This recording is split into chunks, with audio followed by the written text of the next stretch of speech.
நலன் காக்கும் ஸ்டாலின், உங்கள் குடும்பத்தின் நலன் அரசின் பொறுப்பு.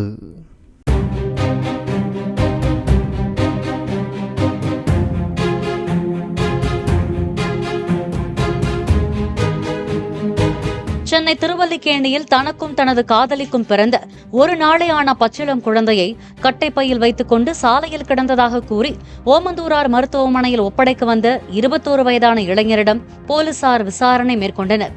உதகையைச் சேர்ந்த பிரதீப் குரூப் 1 தேர்வுக்கு விடுதியில் தங்கி படித்து வந்த நிலையில் கிண்டி பல்கலைக்கழக விடுதியில் தங்கி MSc படித்து வந்த காதலியுடன் ஏற்பட்ட நெருக்கத்தில் அவர் கர்ப்பமானதாக கூறப்படுகிறது. இருவரும் செட்டில் ஆகவில்லை என்பதாலும் திருமணத்திற்கு முன்பு குழந்தை பிறந்ததால் வீட்டிற்கு தெரிந்தால் அவமானம் என்று கருதி மருத்துவமனையில் ஒப்படைக்க வந்ததாக போலீசாரிடம் பிரதீப் வாக்குமூலம் அளித்துள்ளார்.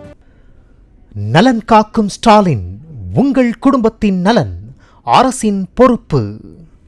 பிளே ஸ்டோர் மற்றும் ஆப் ஸ்டோரில் இருந்து பாலிமர் செயலியை QR கோடு மூலம் பதிவிறக்கம் செய்யுங்கள்.